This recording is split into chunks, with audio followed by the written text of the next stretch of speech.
At least যেহেতু আমরা টি-20 match খেলতেছি, এমন একটা সময় ফ্লাড লাইটের নিচে ম্যাচ খেলাটা উচিত আমার কাছে মনে হয়। কারণ একটা ম্যাচের রেজাল্ট ডিএলএ যাওয়াটা খুব ভালো একটা জিনিস আমার কাছে মনে হয় না। ফ্র্যাঞ্চাইজি ক্রিকেট যখন একটা ফ্র্যাঞ্চাইজি ওনার মাঠে আসবে, সে কখনোই চাবে না তার ম্যাচটা হচ্ছে ডিএলএ যাক।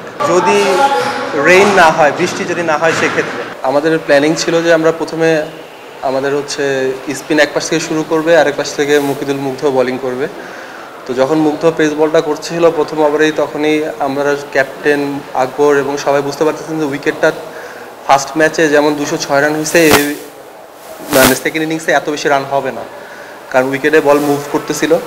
তাই আমরা চেষ্টা ছিল আমাদের সবারই এবং আমার পার্সোনালি যেন আমরা সিম আপ বল করতে পারি এবং টেস্ট লাইনে যেন সবাই বোলিং করতে পারি।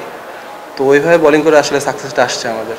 দেখেন, আমরা দেখবেন যে সিলেটে এখন অলরেডি হালকা হালকা ডিউ পড়া শুরু হয়ে গেছে। ফার্স্টে যখন সকালে 9টার সময় 9:30টার সময় ম্যাচ শুরু হয়, তখন এত বেশি ডিউ ছিল না।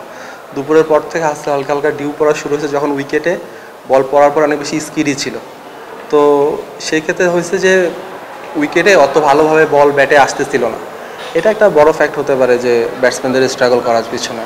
না, এটা ডিসঅ্যাডভান্টেজ তো অবশ্যই, কারণ আমরা একটা এত বড় টুর্নামেন্ট আয়োজন করছি, সেখানে টি-20 বাংলাদেশের দ্বিতীয় টুর্নামেন্ট, এটা বেশ বড়সড়ভাবেই বিসিবি এটা করার চেষ্টা করতেছে। তো ইউজুয়ালি আজকের ম্যাচেও আমাদের হচ্ছে যেটা 9:30টার সময় আমাদের এই মাঠেও ফ্লাড লাইট, আমরা সকালে আমাদেরকে বলে দেওয়া হয়েছিল যে এই ম্যাচে আমরা ফ্লাড লাইট পাবো না।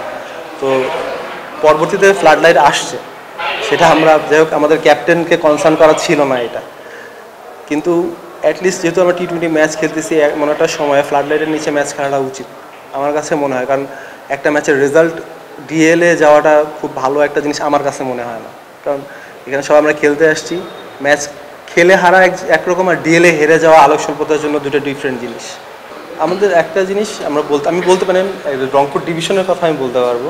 সেটা হচ্ছে আমরা যখনই আমাদের 4 ডে ম্যাচ শেষ হয়ে যায়, তারপর পরই আমরা রংপুরে হচ্ছে 3 দিনে একটা প্র্যাকটিস সেশন করি, যেখানে আমরা একটা প্র্যাকটিস ম্যাচও খেলি টি-20, দুটা প্র্যাকটিস টি-20 প্র্যাকটিস ম্যাচ খেলি। সেখানে আমাদের প্রিপারেশনটা আমরা বলতে পারি অবশ্যই সবারই ভালো হয়েছে। প্লাস হচ্ছে গতকালকে আমরা, যেহেতু এটা আমাদের সব টিমে কিন্তু আপনার এখানে ভিডিও অ্যানালিস্ট নাই, কোনো টিমেই নাই। তো পাশাপাশি আমরা টিম মিটিংয়ের মাধ্যমে আলোচনা করতেছি ব্যাটসম্যানের উইক জোনগুলো, স্ট্রেংথগুলো যে কোথায় আছে, আমরা যেন ওইভাবে টার্গেট করতে পারি, ওইভাবে বোলিং করতে পারি। ইজিলি আমরা ওই অনুযায়ী প্ল্যান অনুযায়ী করার কারণে হয়তো আমাদের সাকসেসটা আসছে, আমি বলতে পারি এটা। আমি একটু আগে বললাম যে একটা ম্যাচ প্লেয়াররা যখন খেলতে আসে, তখন আর পিপিএলটা হচ্ছে ফ্র্যাঞ্চাইজি ক্রিকেট যখন একটা ফ্র্যাঞ্চাইজি ওনার মাঠে আসবে, সে কখনোই চাবে না তার ম্যাচটা হচ্ছে ডিএলএ যাক।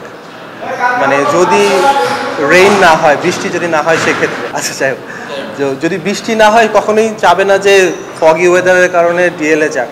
এখন যেহেতু আমাদের এখানে ফ্লাড লাইট নাই এই ম্যাচগুলোতে, সেহেতু আমাদের উচিত হবে যে এইভাবে আপাতত মানায় না। তবে আমি প্রেফার করি যেন খেলা যেন ডিএলএ না যায় এটা। আর বিপিএলের আগে এই টুর্নামেন্টটা অবশ্যই প্লেয়ারদের জন্য একটা ভালো প্রিপারেশনের জায়গা হবে, যে এরপরে একটা বড় টুর্নামেন্ট, এটাও বড় টুর্নামেন্ট, এর থেকে আরও বড় টুর্নামেন্ট, যেখানে হচ্ছে আপনার দেশি প্লেয়ারের পাশাপাশি 4 জন বিদেশি প্লেয়ার খেলবে। এটা একটা বড় কিন্তু ফ্যাক্ট তৈরি করে দেয়। কারণ আপনি লোকাল প্লেয়ারদের সাথে যেভাবে খেলবেন, আপনি যখন 4 জন বিদেশি প্লেয়ার আপনার সামনে থাকবে, তখন আপনার পারফরমেন্সটা কিন্তু ডিফারেন্স হবে, সিচুয়েশন থাকবে ডিফারেন্স। তাই এটা অ্যাটলিস্ট এটা কি প্রিপারেশনের জন্য অনেক দূর আগায় থাকবে আমাদের প্লেয়াররা।